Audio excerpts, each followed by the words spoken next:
The visceral adiposity, that belly fat, is associated with high levels of insulin in the body and insulin resistance. And that means that the body isn't listening to its insulin as well as it used to. And so that high level of insulin, as you mentioned earlier, causes us to store calories and to just gain weight.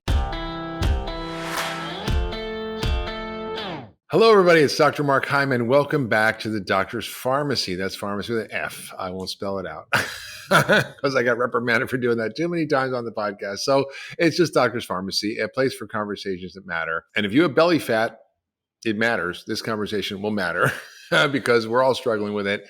And today we're going to talk on our special house call episode with Dr. Elizabeth Boham, my colleague at the UltraWellness Center, who's the medical director. She's a world-renowned physician, teaches all over the world. She's helped thousands of people achieve optimal health, and she focuses on nutrition in her practice every day.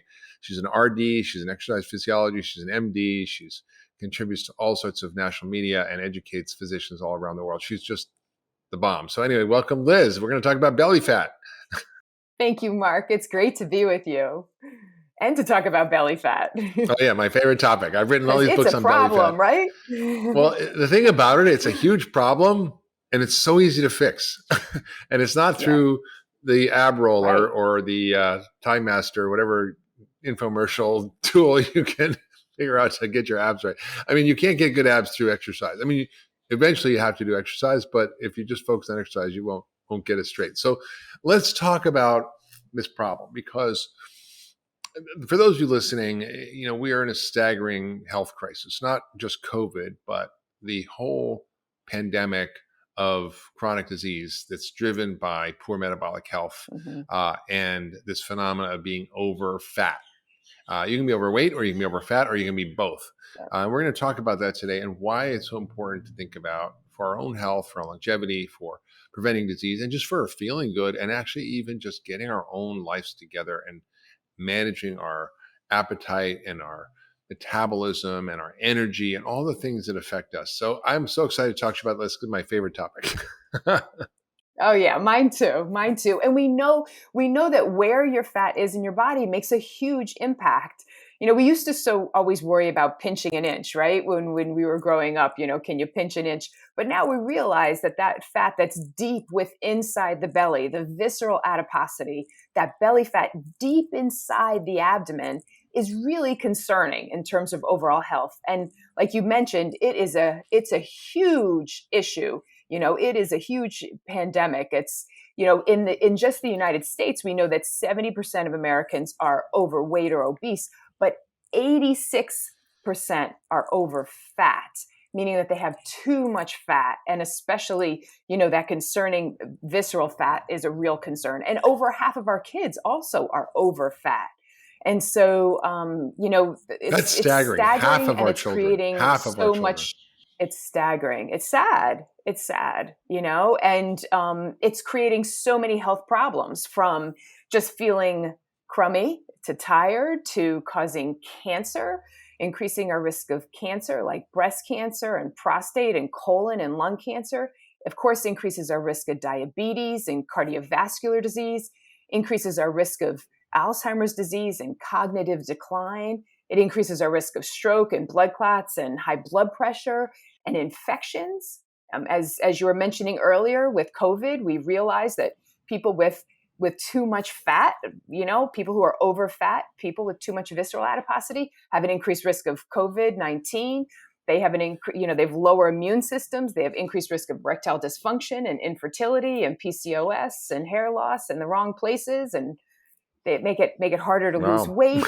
So it's just connected to so many things, and it's unfortunately so common. And so that's why we like to talk about it so often, because sometimes it takes us talking about a subject more than one time for people to really kind of put all the pieces together for themselves. It almost seems too good to be true that all these problems are related to one phenomena, and while there are many, often many causes for many of these things, the majority of these problems that you mentioned, from infertility to heart disease, cancer, diabetes, Alzheimer's, are all related to this weird fat that's very different. And when you mentioned pinch an inch, it's not That's the subcutaneous fat. It's the fat around your organs that really matters. And I remember this one study I read, you probably saw it years ago, where it was the New England Journal of Medicine, and they did a liposuction on this very obese woman who really was very, very big. Yeah. And they sucked out 40 pounds of fat from her subcutaneous tissue. So basically she lost 40 pounds just by sucking out all the fat. But when they did a CAT scan to look at the fat inside, that didn't change at all. And what also didn't change was all of her biology. In other words, if you change your diet, you can change the quality of the fat and the messages that make very, very quickly, within days to weeks. But for her, even though she lost 40 pounds of subcutaneous fat, there was no change in her blood pressure, blood sugar, cholesterol, any of the markers of poor metabolic health. She was just as sick as she was before, even though she was 40 pounds lighter because they took out the subcutaneous fat. So this belly fat is really different than the fat on your butt or your arms or under your chin or whatever. It's very different fat. So talk about this fat, particularly, we call it VAT or visceral adipose tissue or belly fat or organ fat or whatever you want to call it, but it's fat around your organs, your liver, your kidneys, your intestines. It's in that organ compartment. What's it doing that's different than regular fat? Yeah, I was also so blown away when that study came out all those years ago. And it was an eye opener for me to say, and I use that example for patients all the time. Like we can't just liposuction this away and your blood pressure is not going to come down. Like you think, oh, if I can just liposuction it away, then my diabetes will go away. But it doesn't work like that, right? Because you're not getting to that deep adiposity and that deep belly fat. And that deep belly fat is really inflammatory. What we realized is that deep belly fat produces all sorts of inflammatory markers, interleukin-6 and tumor necrosis factors. So it actually results in increased inflammation in the body. And it is associated with increased insulin resistance. And that high level of insulin and the high level of inflammation, those two things, and I'm sure there's more, are really drivers for all of these processes to get out of whack in the body, for the cholesterol to get out of whack, for your inflammation in your arteries to get out of whack, for cancer to like to grow. And so inflammation drives all these that things, deep right? fat that's absolutely. And so, and that deep fat is not just hanging out. It is metabolically active, as we've talked about before. And if you always like to talk about, it's metabolically active. It's not just sort of sitting there. It's really doing not just a holding lot. up your pants. It's an endocrine organ. It's doing no, right? It's actually doing things. It's producing all these chemicals and hormones, and it's increasing the inflammation in your body. And so if there's one thing that people can focus on, like if you kind of, sometimes people get overwhelmed with all these messages in health, right? Like, oh my goodness, what do I do? What diet do I follow? What should I work on? Where do I focus? And sometimes people get overwhelmed and they almost give up. We see that all the time. And this is like the basic thing that everybody can focus on. Even for myself, like I'm like, I do a lot of these self-care things, right? I try to all the time, right? But this is an area that we can all focus on that can improve our health if we just pay attention to what's our waist circumference and what's our waist to hip ratio, because that's telling us how much belly fat we have. Yeah, so I think that's right. I often joke and say there's a simple test you can do to figure out if you have this problem. It's called the mirror test. You take off your shirt, you look in the mirror, you jump up and down. And if your stomach jiggles, you probably have it. And the truth is 88% of Americans have it. Are metabolically unhealthy. That's because they have this visceral fat. It's making them unhealthy and causing all these other problems that we see as separate, right? Oh, I have high blood pressure. Oh, I have high cholesterol. Oh, I have high blood sugar.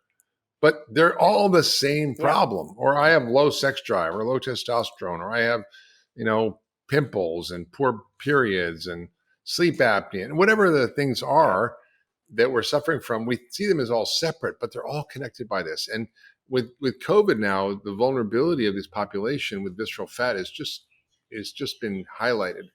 63% of hospitalizations could have been prevented if people had better metabolic health and ate better food. So the real question is, one, let's talk. We're going to talk to them about what causes it and how we start to diagnose it. But what are the ways we can diagnose it properly? You mentioned the waist to hip ratio. That's a simple test. Tell us about that. And then let's talk about some of the blood tests that you see that may seem like other stuff, but are clues to you having bigger belly fat. Yeah, the waist to hip ratio is a great measurement that we can all do and repeat on our own. So what you do is you get your waist circumference, and to find the right place for your waist circumference, it's in between, you find your lowest rib and you find your upper hip bone, and then you put the tape measure in between, and that's considered your waist circumference. So if you find that your last rib and your hip bone and go in between the two, that's considered your waist circumference. It's like your belly button, and then your pretty hip much, right? circumference. Yeah, some people's belly button hangs down or is in a different place, so it's not always the belly button, but it is around that area. Yeah, and then their hip circumference is it's considered over the greater trochanter. But if you don't know where that is, I always say to people, go over the largest part of your hip, because that just makes your number look better. So you want to get the biggest hip circumference as you can have. Not that you want to be way overweight, but you pick the biggest hip circumference to determine your waist to hip ratio if you can't figure out where that greater trochanter is. Yeah. So for the goal for Caucasian people, for Caucasians, is to have a waist circumference less than 35 inches for women and less than 40 inches for men. For Asian and Indian ethnicities, it's stricter, less than 31 inches for women and less than 37 inches for men. And that waist to hip ratio is a great measurement to do. So for women, you want to be less than 0.8, and for men, less than 0.9 is the waist to hip ratio you want to have. So you want, a smaller waist than hip, of course. And the neat thing, this is a really simple test you can do and something you can check every month. You can redo your waist to hip ratio every month and watch your progress and say, okay, what am I doing? What do I need to do? And it's a really inexpensive way to figure out, is this a problem for me? Yeah, that's really huge. And I think it's also important what you said, in that people who of Indian or Asian descent can have significant visceral fat and all the complications from it at much lower weights. So they may, if you look at their weight might be perfect. It might be less than 25, 23 in their body mass index, which 25 or more is overweight, but they may be full of this visceral fat, and they can be diabetic, they can be thin, and they look thin. We'll call them skinny fat. So they have the same issues as someone who is overweight, but they're just over fat. Yes, or TOFI, right? Thin on the outside, fat on the inside. So if you are a smaller person, then that's where also that waist to hip ratio can be really helpful. And you're right. No test is ever perfect. So for some people, the waist circumference or the waist to hip ratio isn't giving us all of the information. There's a lot of other biomarkers that, of course, tell us that somebody has too much visceral adiposity, that somebody is carrying too much weight around the belly. If we see a high C-reactive protein or marker for inflammation, it makes us wonder, okay, do they have metabolic syndrome, insulin resistance, visceral adiposity? If we see that fasting insulin greater than 5, that's when we say, okay, this is something we have to pay attention to. If we see too many small, dense LDL cholesterol particles, we've spoken about that before, that's a sign that somebody has insulin resistance or visceral adiposity. If we see, we also check for things like oxidative stress, too many free radicals being produced, that's a sign.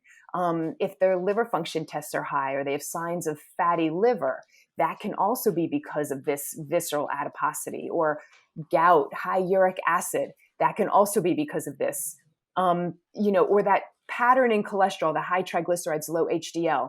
All of these things can give us a sign, give us information and say, okay, this person is struggling with metabolic syndrome, insulin resistance, or probably because of visceral adiposity. And you often notice all these things abnormal at the same time, right? So you see a pattern, and it's really pretty easy to diagnose when you know what to look for. So you get inflammation, you get abnormal cholesterol, and you get high blood sugar, high insulin, lots of oxidative stress, your liver.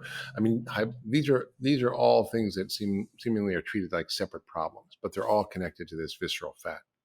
And what's amazing is to watch them improve when we make Mm, shifts or changes in somebody's lifestyle, yeah. or, there's lots of things that can contribute to this, from toxins in the environment to shifts in the microbiome to poor diet, having a nutrient poor diet, eating too many refined and carbohydrates and simple sugars, not getting enough exercise, poor sleep, too much stress can all contribute to it. But when we shift somebody's lifestyle, and when we make shifts in these issues that they're dealing with, we see these markers, these biomarkers, improve significantly. So it's really fun to watch. We see it improve all the time. Hey everybody, it's Dr. Hyman. Thanks for tuning into the Doctor's Pharmacy. I hope you're loving this podcast. It's one of my favorite things to do, and introducing you to all the experts that I know and I love and that I've learned so much from.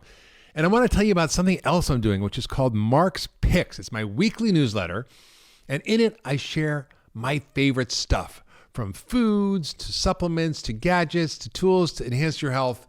It's all the cool stuff that I use and that my team uses to optimize and enhance our health. And I'd love you to sign up for the weekly newsletter. I'll only send it to you once a week on Fridays. Nothing else, I promise. And all you have to do is go to drhyman.com/picks to sign up. That's drhyman.com/picks, P-I-C-K-S, and sign up for the newsletter. And I'll share with you my favorite stuff that I use to enhance my health and get healthier and better and live younger, longer. Now back to this week's episode. So I'm going to get into, the causes a little more deeply in a minute, but there is another test that we often do, which I like a lot. And it's sort of the gold standard. It's called the Dexa body composition test. And it's like a X-ray, a very low dose X-ray. I mean, you have to basically take 50 of these to equal one flight across the country from New York to California in terms of radiation. And it measures the compartments of your body, your arms, your legs, your belly, and can tell you what the fat is, where it is. And it's pretty compelling. There's also MRI technology that does this, CT technology, liver fat measurements. So there's a lot of ways to look at this, but it is really the central problem of our time. And there are many causes, but the major cause is our ultra processed high starch sugar diet. That's the biggest cause, because that drives insulin, and Yes. insulin drives all the available fuel that you've eaten into your fat cells in your belly. And then it keeps the fat there, prevents this breakdown process called lipolysis of your fat, and it produces all these inflammatory compounds, and it screws up your hormones, and it makes you hungry all the time, and it slows your metabolism. So it's the worst possible thing. And it's really driven predominantly by that. So we know that a high carbohydrate, in the sense of starch and sugar diet, because vegetables are carbohydrates, so you can eat as much of those as you want, is the biggest driver of this. But there are other causes, right? And you mentioned a few of them. So let's kind of go through some of the unusual things that might be driving this, whether it's the microbiome, toxins, and other things that drive inflammation.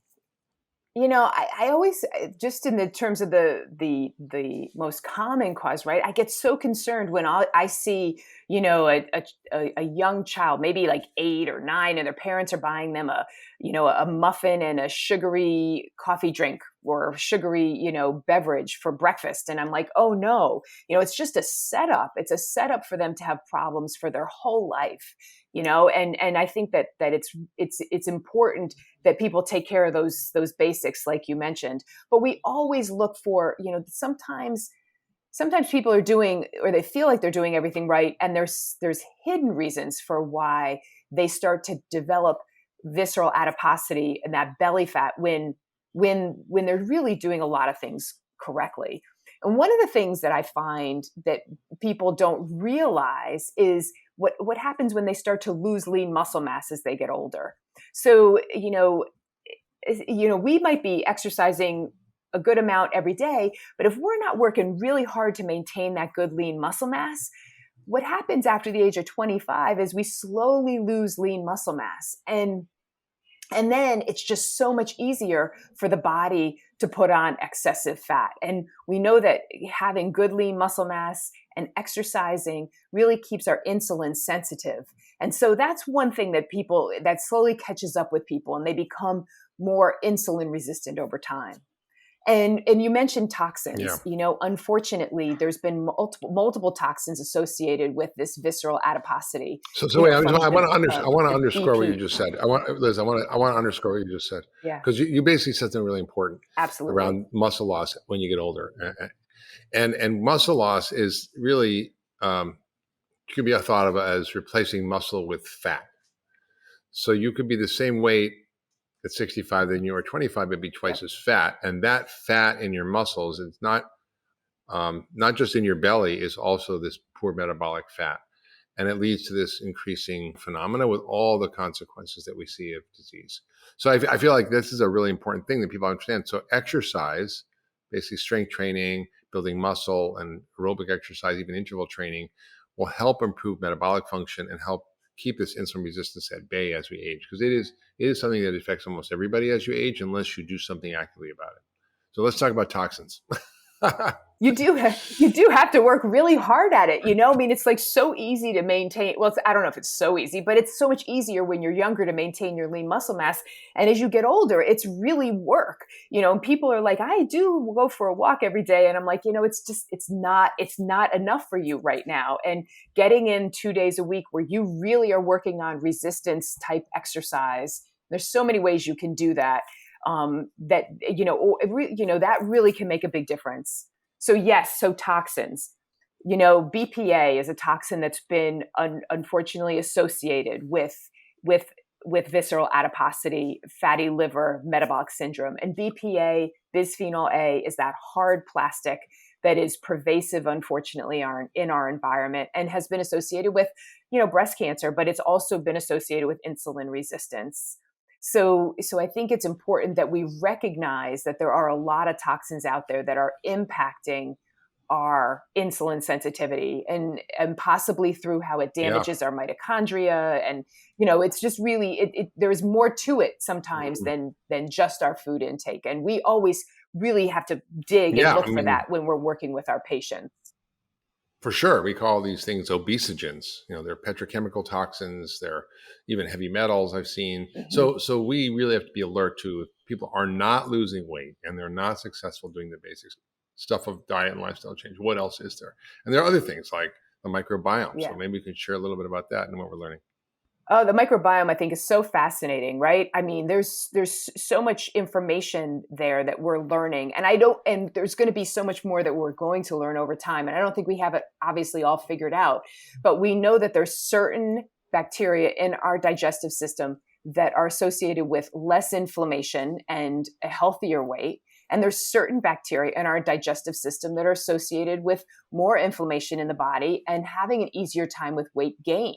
So it's fascinating, the association between the microbiome and this whole process of insulin resistance. And so, when somebody comes in and we're trying to figure out what's going on with them, we want to work on all angles here. And, we want to ask those questions of what's going on in your digestive system, and how are your bowel movements, and how do you feel after you eat? And are there foods that you're not tolerating? Because we can work to manipulate that to help improve somebody's metabolism.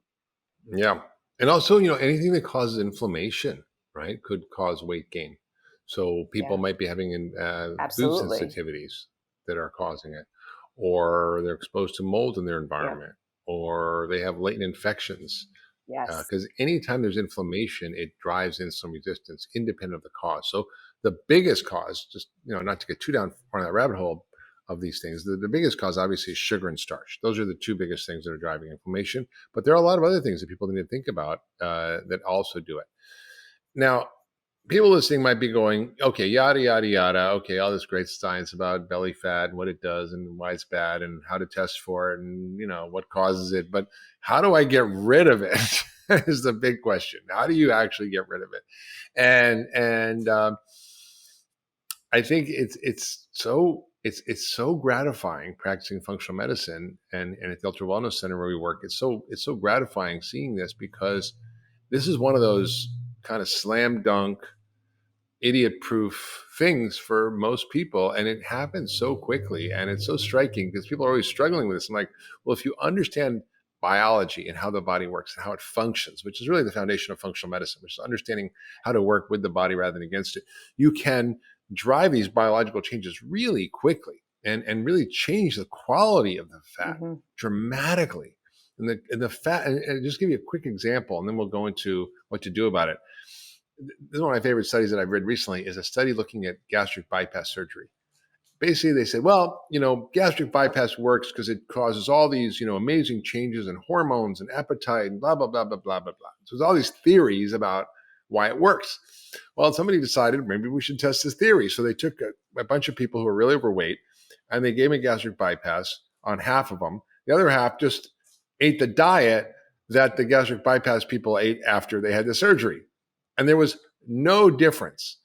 But very quickly, within days of changing their diet, the quality of their fat changed. And it went from being inflammatory fat that's driving all these problems to really shifting that. And so it can happen pretty quick. Even if you're still a little overweight, you can still have the metabolic and health benefits. And of course, you still need to get the weight down. But I think it's just an interesting phenomenon. So I kind of love that study. So let's talk about, what do you do and some case studies that you've had that really sort of illustrate the ways in which we can use this strategy of function and science, functional medicine and the science to drive real change for these patients in their, not only their belly fat, but all the other biomarkers and health issues and consequences that come from having this belly fat. Absolutely. Like we were talking about, the visceral adiposity, that belly fat is associated with high levels of insulin in the body and insulin resistance. And that means that the body isn't listening to its insulin as well as it used to. And so that high level of insulin, as you mentioned earlier, causes us to store calories and to just gain weight. It makes us more hungry, but it also makes it much harder to lose weight. So one of the things when you were talking about, okay, how do we really work with our physiology, is we want to prevent insulin spikes, because we know that higher levels of insulin are what's really driving us to gain this visceral adiposity. And so, as you mentioned, it's those refined carbohydrates and sugars that drive up insulin levels in the body. And we know that if we just ate just fat, we wouldn't secrete a lot of insulin. And protein, we secrete some insulin, but not as much as with carbohydrates. So what's really important is bringing down the percentage of calories that somebody's getting from carbohydrates, especially the refined and processed carbohydrates that cause that insulin spike. And so I always talk to people about that, having that balance of the, good healthy fat and lots of fiber and some protein at every meal, and just pulling away the simple sugars and refined carbohydrates, because that brings the insulin down and makes us less likely to hold on to that weight around our belly. So that's really the first area we always work on. And, we can dive into a couple cases as examples. So this is really a great point. So basically the key to this is keeping your insulin levels low, because as long as your insulin levels are high, the body really has a one-way street of fuel into your fat cells. So basically insulin locks the fat cells in your belly and prevents the breakdown, we call it lipolysis, or the breakdown of this belly fat. So like you said, how do you cut insulin levels? Well, you've got to cut out the starch and sugar, especially if you're in an extreme case. If you have a lot of belly fat, you really need to be more strict, like no sugar, grains, beans, even some fruit. And then as you start to become more metabolically healthy and resilient, you can add things back. But it's really key to be really religious about it. And also, there are other factors like artificial sweeteners that are driving this, and there are other carbohydrates we might think are okay, like we're eating whole grains or eating whole wheat bread, but they may not, for people who are really insulin resistant, be helpful. And what you also said was so important about fat.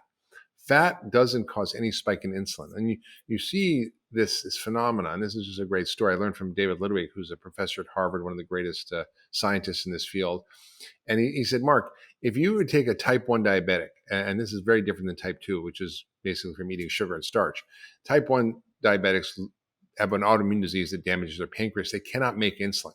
So the presenting symptoms, and every doctor learns this in first year medical school, are they're hungry all the time, they're peeing all the time, and they're losing weight. So they could be eating 10,000 calories a day and lose weight. Why? Because there's no insulin. Mm-hmm. So that's really the key. And a ketogenic diet is the most extreme version, but there are a lot of other approaches to eating more fat, less starch, and the continuum of all that. So I think that's really important. And protein is really important too. But if you eat too much protein, you can also get insulin spike. Absolutely. Right. So the first patient that we're going to talk about is a woman who, she was in her mid 50s, and she came to see me because she had just been diagnosed with an estrogen receptor, progesterone receptor positive breast cancer. And it was stage 1. So she was, she was lucky in that sense, or, she found it early in that sense. So that was great. She had surgery and radiation, and she was placed on aromatase inhibitor. But she said, I want to do whatever I can to prevent this from coming back. And so we gathered all of her information, her whole history. And she noted in her history that she had gained like 30 pounds since she had her children. And it just came on slowly over the years. She became more tired over time and really just, had a harder time with losing that weight, So she came in about 30 pounds overweight. And when we checked her waist to hip ratio, it was 0.88. And remember, we said for women, we want that waist to hip ratio to be less than 0.8. So hers was high at 0.88. And, not crazy off the charts overweight, but 30 pounds higher than she needed to be. And so we said, okay, I explained to her, this is where we really want to focus, because there's so much research here showing the connection between insulin resistance and belly fat and breast cancer. So we really want to focus on lowering your waist to hip ratio, and we want to focus on lowering your insulin levels, because we know that will lower inflammation in the body, and it will decrease your risk of getting a reoccurrence or another cancer for that matter. So she was really motivated, and we put her on the Pegan diet. We really worked to lower her percentage of carbohydrates in her diet. She was a pretty healthy eater, but getting in some, her coffee drink that had added sugar in it, and, needed to really make some shifts. So we started to tighten up her diet. We gave her a lot more phytonutrients. We gave her a lot more fiber. We worked to increase her omega-3 fats. And we really tried to increase her green tea intake. There's some really interesting research with green tea. We've always talked about it from a breast cancer prevention strategy because it's got anti-angiogenic properties. It's a tumor. It can impact the tumor suppressor gene in a healthy way and decrease risk of cancer that way. And it's an antioxidant, but it also has been shown to lower insulin and help with lowering body weight. So when people drink 4 cups of green tea a day for 8 weeks, they had improvement in their metabolism and their weight and their BMI. And so that was helping her on both angles. We also gave her more omega-3 fats to help improve her triglyceride HDL ratio. So we added in 2 to 4 grams of fish oil. And, there has been some really interesting research on kimchi as well at helping to improve somebody's insulin sensitivity. And so we had her start to incorporate lots of phytonutrients in her diet, lots of vegetables, but also kimchi to help with improving her microbiome.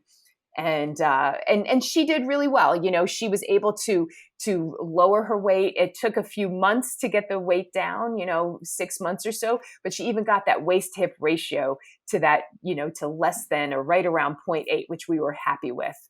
So she's doing great. That's amazing. So you see this happen, over and over with our patients, and you sort of just dial in the simple recommendations. It seems sort of obvious, but for some, it's a little different. And, I just to share a few cases of mine. I remember one who had, for example, severe diabetes, and his sugars were 250, couldn't get in control. We changed his diet, even put him on a ketogenic diet, helped a lot. But what was fascinating is we couldn't get that last mile until it was by accident, really. He was complaining to me of his gut and his bloating and all kinds of issues and gas. And I was like, so let's just try an experiment. Let's just try charcoal. Now, diabetes is not treated by taking charcoal pills, but by understanding functional medicine and the interrelationship of the microbiome and inflammation and how it affects, for example, the toll receptors and causes increases in TNF alpha, which is basically an inflammatory cytokine. When the cytokine storm things, it causes insulin resistance. And I said, well, let's just try it. And he says, wow, I took this charcoal and my blood sugar went to normal for the first time. And I was like, wow, that's fascinating. Or another patient was a trainer and a fitness trainer and ate healthy, and she struggled, and she had high mercury, and we got rid of the mercury and she was able to lose weight. So I think, most of the time it is really about the diet. And then, I think adding the exercise too, we didn't really talk about that, but adding the exercise, even though you can't exercise your way out of a bad diet, you can exercise your way into better health and fitness and increased metabolism. So it's really important to actually, as you're losing the belly fat, to maintain your muscle. And that's where you talk about the strength training and exercise. What about the next case you were going to share about, who was a guy who had high blood pressure and bad cholesterol and tired all the time? Yeah. I mean, we see this all the time. If somebody comes to us because he had just gone to his physician. He's 47 and he had just gone in for his routine physical. And all of a sudden his doctor wanted to put him on blood pressure medication, and he wanted to put him on cholesterol medication. And, so he was like, oh no, this is not what I want to do. And it sort of woke him up a little bit, and he said, let me just explore this a little bit and look into it and look at this a little differently. I don't want to just treat all my symptoms with a medication. I want to see what's going on here. So, he was just struggling with his energy. So he's feeling a little bit lower in energy. He would put on some weight, but otherwise he was just kind of doing fine. He didn't have a lot of other complaints. And when we did his waist to hip ratio was at 1. So again, remember, with men, we want their waist to hip ratio to be less than 9, and he was at 1. And so this was a sign to me right away that I knew I had to work on insulin resistance and this visceral adiposity. I knew that this belly fat, this too much weight in his abdomen, was triggering this high blood pressure, was triggering an unhealthy cholesterol pattern. And when we did that particle size test on his cholesterol, we saw that his small dense LDLs were too high, and his HDL were too low, and his oxidized LDL were too high as well, which we know when LDL cholesterol gets oxidized, that's when it can get damaging to the artery lining. So that's when we said, okay, we're going to really focus on your insulin levels here. And again, we pulled away all the refined and simple sugars. He needed to get rid of some extra beer that he was drinking. We got in a lot more vegetables in his diet. We worked to increase his omega-3 fats in his diet. He didn't want to take a lot of pills, but he was good at making shifts in his diet. He really got motivated.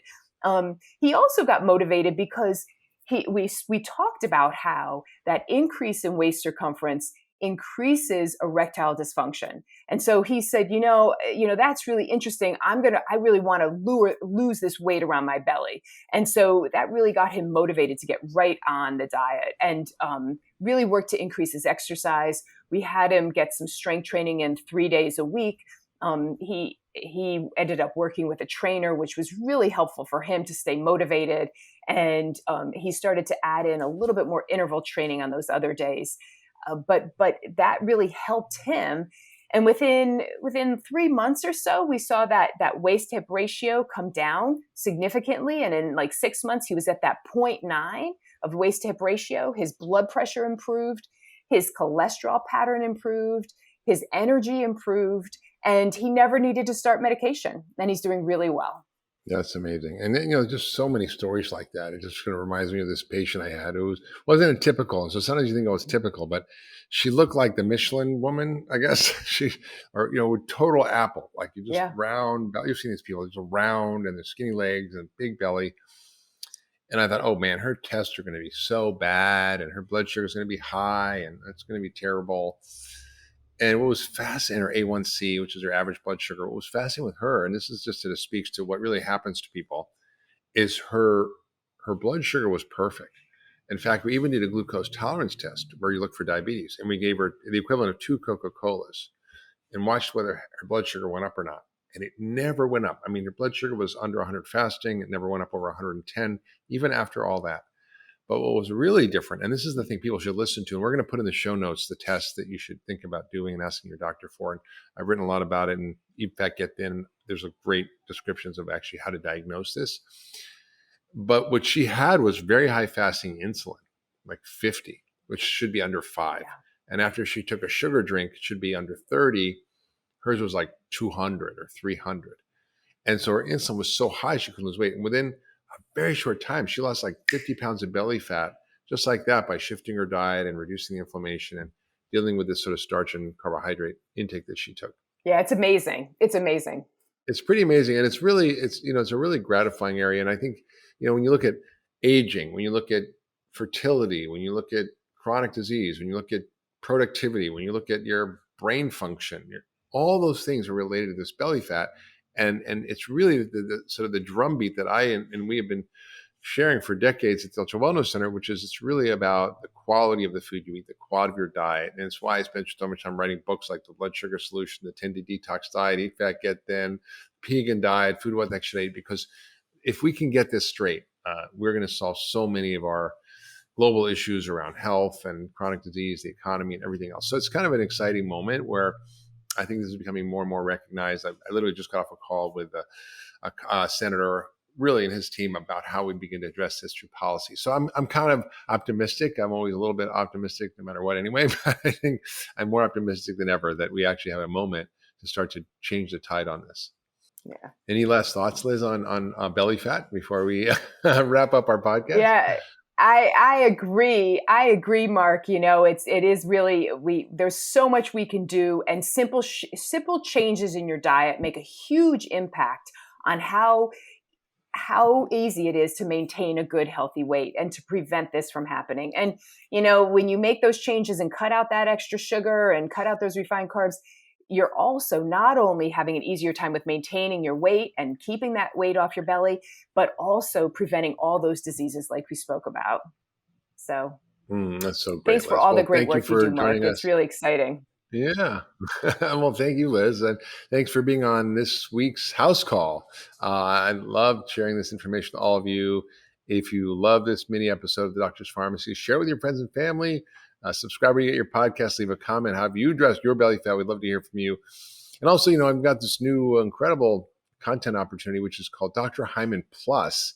And you can go to my website, drhyman.com, learn more about it. And it's, ad-free podcasts, access to all our documentary series, and Ask Me Anything with me, where every month I answer questions through video and personally, as well as Dr. Boham and others from our team are doing deep dives into functional medicine. So it's a really wonderful way to access a lot more content if you're a little geeky like us. So Dr. Hyman Plus, check it out. And of course, we'll see you next time on The Doctor's Pharmacy. Thank you, Mark.